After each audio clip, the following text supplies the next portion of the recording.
할렐루야, 민수기 광야에서 오지환 전도사입니다. 성막을 중심으로 이스라엘이 각 지파별로 어떻게 진을 칠 것인가에 대해 민수기 1장에서 4장까지 말씀하셨다면 지금부터는 거룩에 대한 말씀이 다시 이어지고 있습니다. 레위기 11장부터 15장에서도 언급되었던 부정과 정결에 관한 이야기의 요약이 민수기 5장입니다. 하나님이 함께 하시는 가운데서 이스라엘이 하나님과 어떻게 더불어 살아가야 하는가에 대해 알려주십니다. 민수기 5장은 이제 광야 교회로 출발하기 직전에 이스라엘 백성들이 진영에서 짓는 죄들을 어떻게 해결할 것인가입니다. 본문에서는 세 가지 종류의 죄와 그 해결책이 제시되어 있습니다. 여호와께서 모세에게 말씀하여 이르시되 이스라엘 자손에게 명령하여 모든 나병 환자와 유출증이 있는 자와 죽음으로 부정하게 된 자를 다 진영 밖으로 내보내되 남녀를 막론하고 다 진영 밖으로 내보내어 그들이 진영을 더럽히게 하지 말라. 내가 그 진영 가운데에 거하느니라 하시매 이스라엘 자손이 그같이 행하여 그들을 진영 밖으로 내보냈으니 곧 여호와께서 모세에게 이르신 대로 이스라엘 자손이 행하였더라. 1절에서 4절은 율법에서 부정하다고 규정한 병과 사람에 대해 이스라엘 진영에서 내보내라는 말씀입니다. 광야 생활은 잘 씻고 청결한 생활을 하기 쉽지 않은 환경이었습니다. 그런데 하나님은 그런 광야에서 하나님의 백성은 거룩한 삶을 살아야 한다는 것입니다. 그 거룩의 내용들은 나병, 유출병, 죽음으로 부정하게 된 것들을 포함하고 있습니다.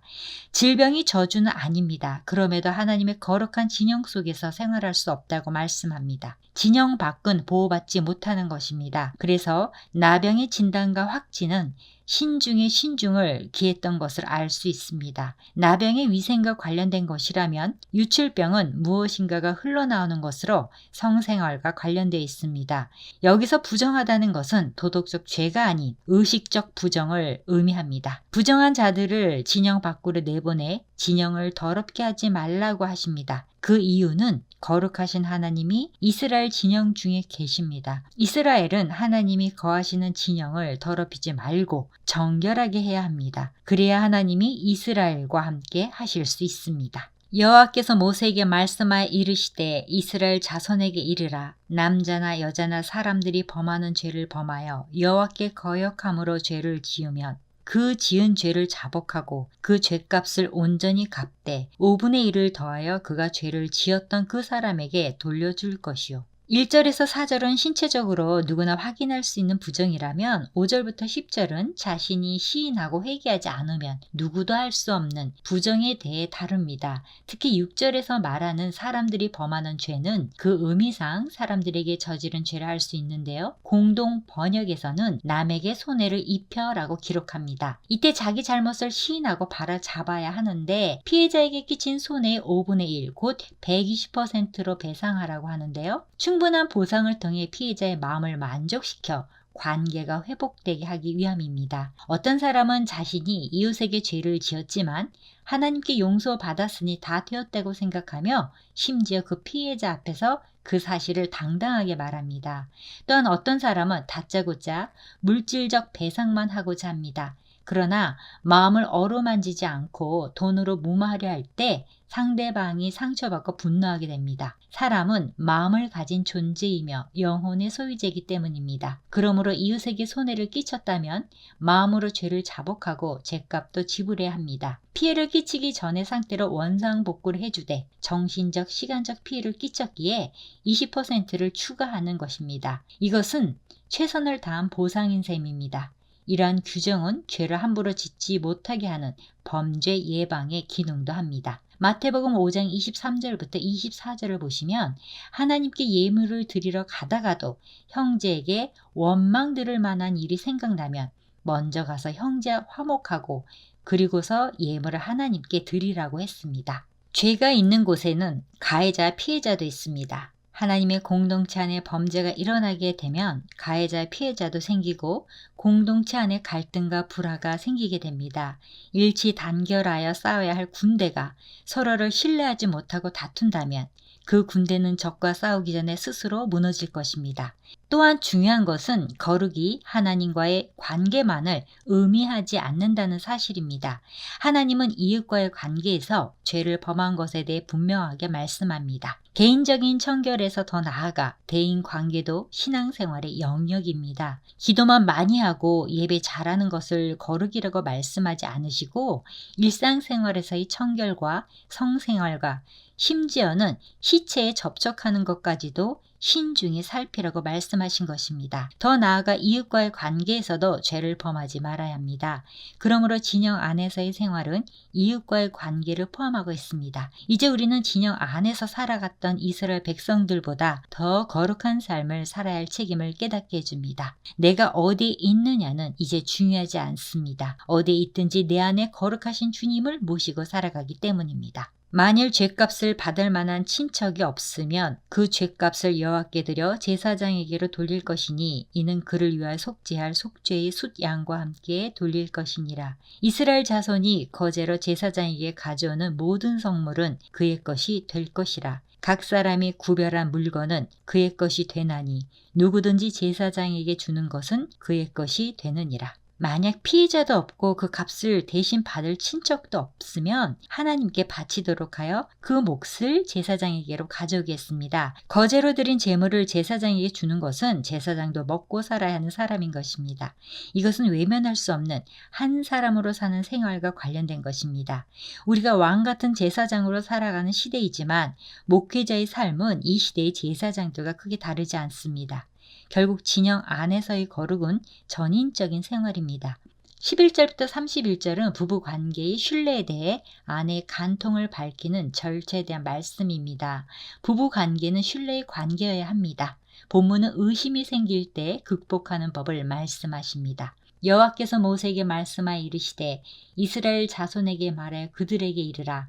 만일 어떤 사람의 아내가 탈선하여 남편에게 시내를 저버렸고 한 남자가 그 여자 동침하였으나 그의 남편이 눈에 숨겨 드러나지 아니하였고 그 여자의 더러워진 일에 증인도 없고 그가 잡히지도 아니하였어도 그 남편이 의심이 생겨 그 아내를 의심하였는데 그의 아내가 더럽혀졌거나 또는 그 남편이 의심이 생겨 그 아내를 의심하였으나 그 아내가 더럽혀지지 아니하였든지 그의 아내를 데리고 제사장에게로 가서 그를 위하여 보리가루 10분의 1 에바를 헌물로 드리되 그것에 기름도 붓지 말고 유향도 두지 말라.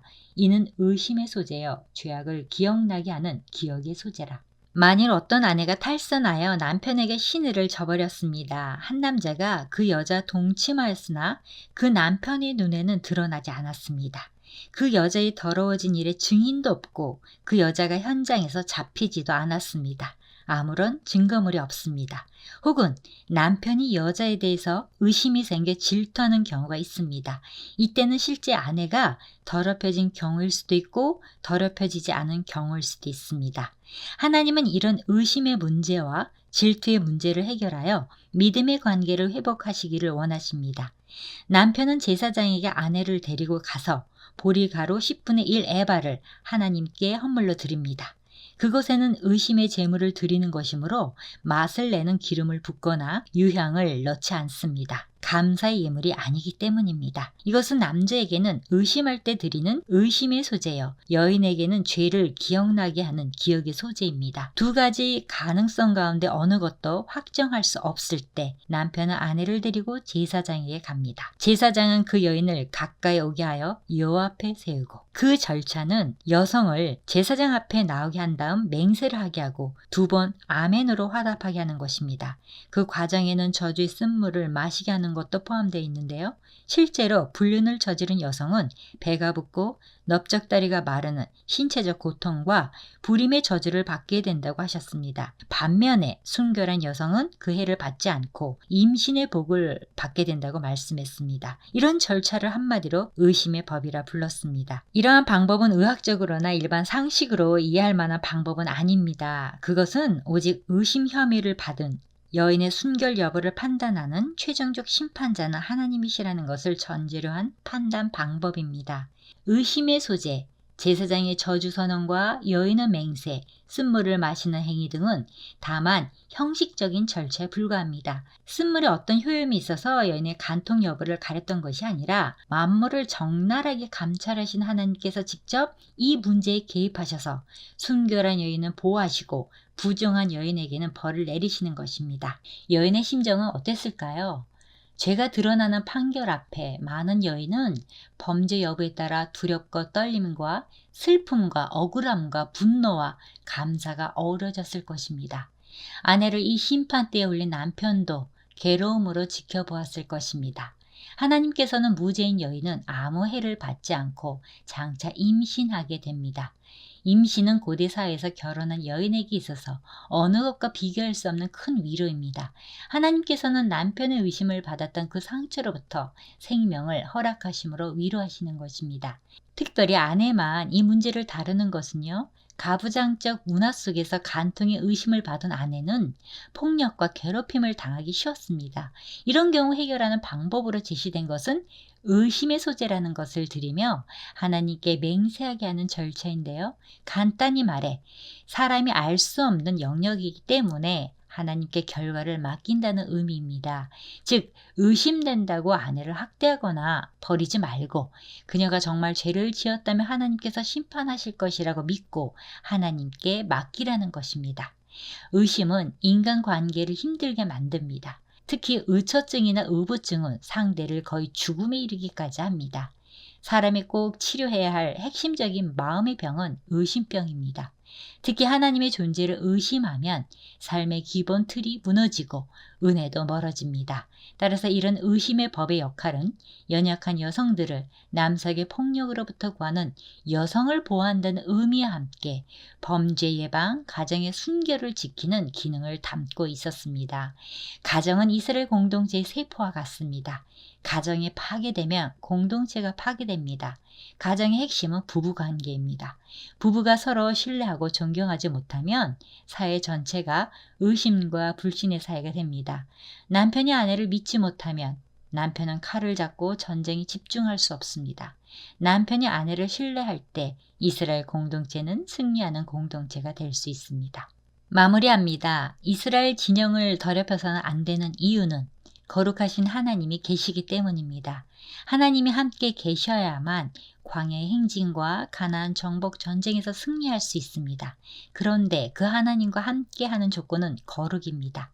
거룩에 대한 절대적인 요구가 이미 레위기에 상세하고도 폭넓게 다뤄져 있음에도 불구하고 하나님께서 다시 이것들에 대해 언급하신 까닭은 무엇일까요? 그것은 비록 정착하여 안정된 생활을 할 수 없는 광야 생활의 현실과 환경에 처한 이스라엘이라도 어디까지나 하나님의 거룩한 백성이라는 사실을 한시라도 잊지 않도록 하기 위한 것입니다. 시간과 장소를 불문하고 하나님은 당신의 백성들에게 내가 거룩하니 너희도 거룩할지어다 라고 계속 말씀하고 계시는 것입니다. 이것은 구약시대에 국한된 말씀이 아닙니다. 오늘날을 살아가는 우리 모든 성도도 마찬가지입니다. 민수기 5장은 하나님이 이스라엘 백성들 가운데 임재 계실 뿐만 아니라 부정에 대한 하나님과의 관계, 이웃에 대한 관계, 의심의 부부에 대한 가정 해결책을 제시해 주셨습니다. 고린도전서 5장을 보시면 고린도 교회 내에 아버지의 아내를 취한 자가 있었고 이런 사람을 용납하고 있는 고린도 교회를 사도 바울이 강하게 책망한 내용이 나옵니다. 아마 고린도 교회는 이런 자들을 용납하며 자신들이 사랑이 많은 교회라고 자랑한 것 같습니다.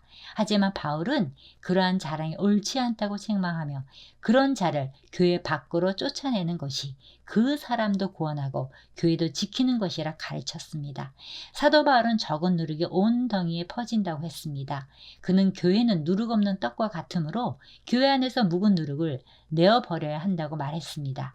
이를 볼 때 하나님의 교회는 순전하고 죄를 멀리하는 공동체가 되어야 합니다. 고린도전서 5장 4절부터 7절 말씀으로 마칩니다. 주 예수의 이름으로 너희가 내 영과 함께 모여서 우리 주 예수의 능력으로 이런 자를 사탄에게 내주었으니 이는 육신은 멸하고 영은 주 예수의 날에 구원을 받게 하려 함이라. 너희가 자랑하는 것이 옳지 아니하도다. 적은 누룩이 온 덩어리에 퍼지는 것을 알지 못하느냐. 너희는 누룩 없는 자인데 새 덩어리가 되기 위하여 묵은 누룩을 내버리라.